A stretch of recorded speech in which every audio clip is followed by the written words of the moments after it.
हम लोग पढ़ रहे हैं बिहार बोर्ड 12th अंग्रेजी का पहला chapter Indian civilization and culture written by Mahatma Gandhi. 2 paragraph तक हम पिछले वीडियो में यानी पार्ट 2 में पढ़ चुके हैं। अब पैराग्राफ 3 से शुरू करते हैं।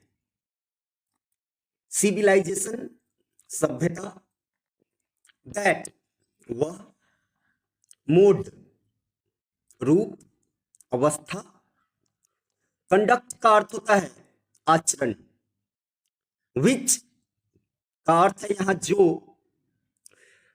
पॉइंट आउट इशारा करना, द पाथ ऑफ ड्यूटी कर्तव्य के पथ। तो चलिए यहां से मीनिंग समझते हैं। Civilization is that mode of conduct which points out to man the path of duty.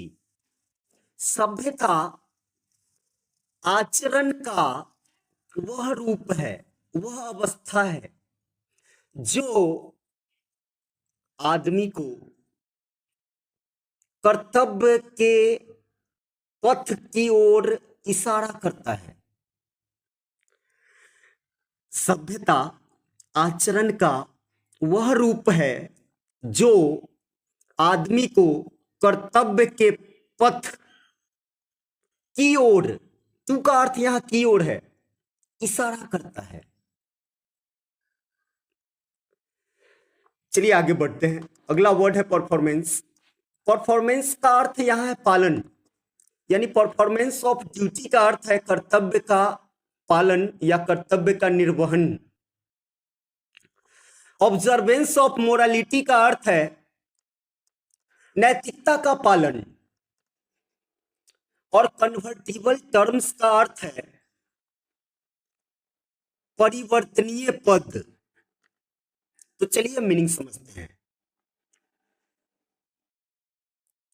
Performance of duty अर्थात कर्तव्य का निर्वहन और नैतिकता का पालन परिवर्तनीय पद हैं। कर्तव्य का निर्वहन और नैतिकता का पालन परिवर्तनीय पद हैं। ऑब्जर्व पालन करना, मोरालिटी नैतिकता, अटेन प्राप्त करना, मास्टरी महारत, ओवर पर, माइंड्स मस्तिष्क, आवर पैशंस हमारी तीव्र इच्छाएं, हमारा जुनून, हमारी वासना। तो चलिए अब यहां से मीनिंग समझते हैं। टू ऑब्जर्व मोरालिटी यानी नैतिकता का पालन, to attain mastery over our minds and our passions. नैतिकता का पालन का मतलब है हमारे अपने मस्तिष्क एवं तीव्र इच्छाओं पर महारत हासिल कर लेना, उस पर नियंत्रण पा लेना। नैतिकता का पालन का अर्थ है हमारे अपने मस्तिष्क एवं अपनी वासनाओं पर मास्टरी प्राप्त कर लेना। सो डूइंग ऐसा करके, वी नो आवर सेल्व्स ऐसा करके हम खुद को जानते हैं, ऐसा करके हम खुद को जानते हैं।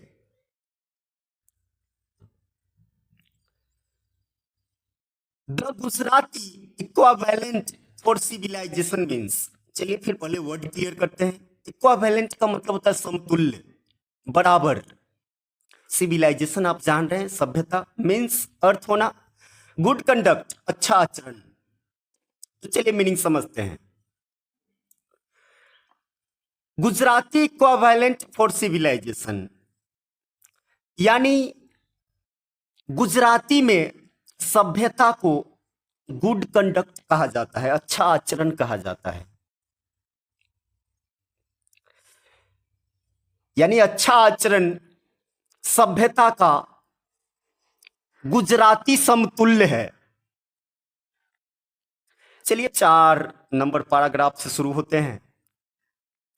इफ, अगर, यदि, डिफिनेशन, डिफिनीशन परिभाषा, करेक्ट सही, देन तब, सो मेनी बहुत सारे, एज का अर्थ है जैसा कि, राइटर्स लेखक, शोन दिखाना,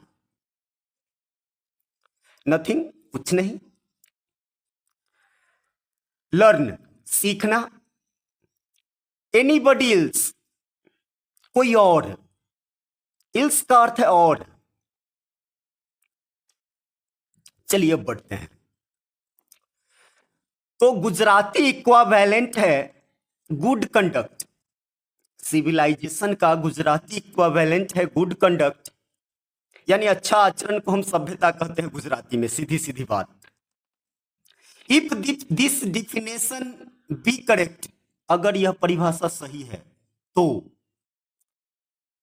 जैसा कि बहुत सारे लेखकों ने दिखाया है, भारत को किसी और से सीखने की जरूरत नहीं है। भारत को किसी और से कुछ सीखने के लिए नहीं है।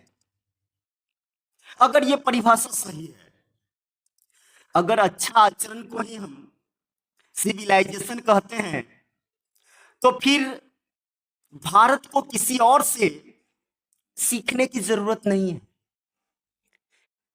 एंड दिस इज एज, और यह ऐसा ही है, इट शुड बी, जैसा होना चाहिए।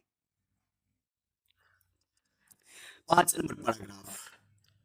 वी नोटिस दैट, हम गौर करते हैं कि, नोटिस मतलब ध्यान देना, गौर करना, माइंड मस्तिष्क दिमाग, रेस्टलेस, रेस्टलेस का अर्थ है यहां बेचैन, बर्ड आप जानते हैं पक्षी, मोर अधिक, गेट्स पाना मिलना, वांट्स चाहना, स्टिल फिर भी,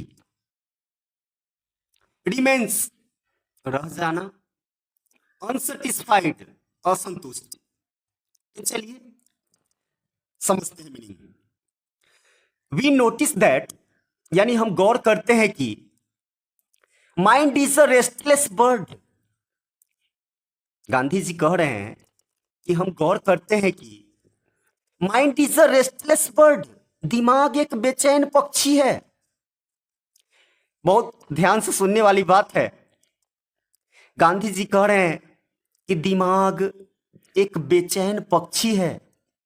द मोर इट गेट्स, जितना ज्यादा इसे मिलता है, द मोर इट वांट्स, उतना ही और ज्यादा ये मांगता है, उतना ही और ज्यादा ये चाहता है। एंड, और फिर भी असंतुष्ट रह जाता है।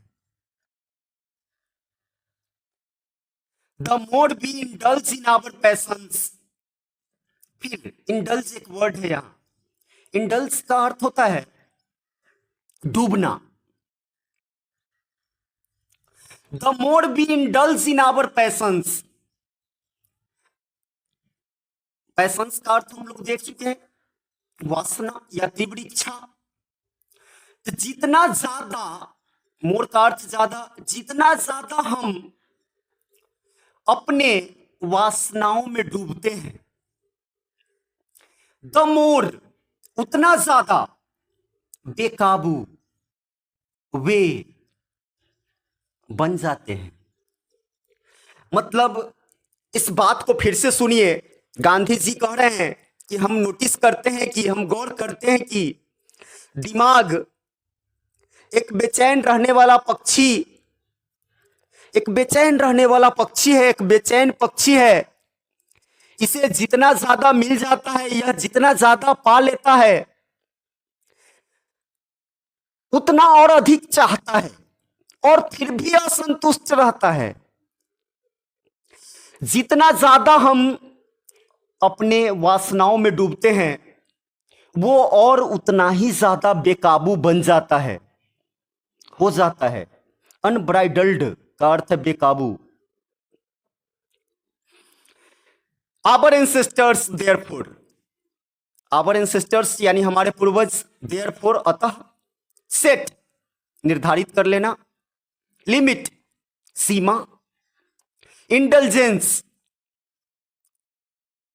भोग विलास। तो चलिए यहां तक मीनिंग समझते हैं।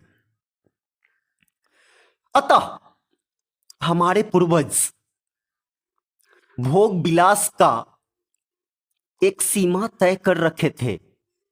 अतः हमारे पूर्वज अपने भोग विलास का एक सीमा तय कर रखे थे। दे सॉ दैट, उन्होंने देखा कि, सॉ का अर्थ देखा, happiness was largely a mental condition, उन्होंने देखा कि खुशी जो है बड़े पैमाने पर मुख्य रूप से एक मानसिक स्थिति है। उन्होंने देखा यानी हमारे पूर्वजों ने देखा कि खुशी जो है बड़े पैमाने पर एक मानसिक अवस्था है, एक मानसिक स्थिति है। तो इस वीडियो में इतना ही। पैराग्राफ 5 तक हम पढ़ लिए हैं। इसी तरह से बारी बारी से हम सभी पैराग्राफ और अंत तक पूरे बुक को पढ़ जाएंगे। अगर आप सच में अंग्रेजी सीखना चाहते हैं तो जुड़िए मुझसे। I give you guarantee, you will start to learn, you will start to speak English within few months. You know, this process will increase your word power. When your word power will increase, you will start to speak. This is my guarantee. तो paragraph 6 से अगले video में मिलते हैं फिर।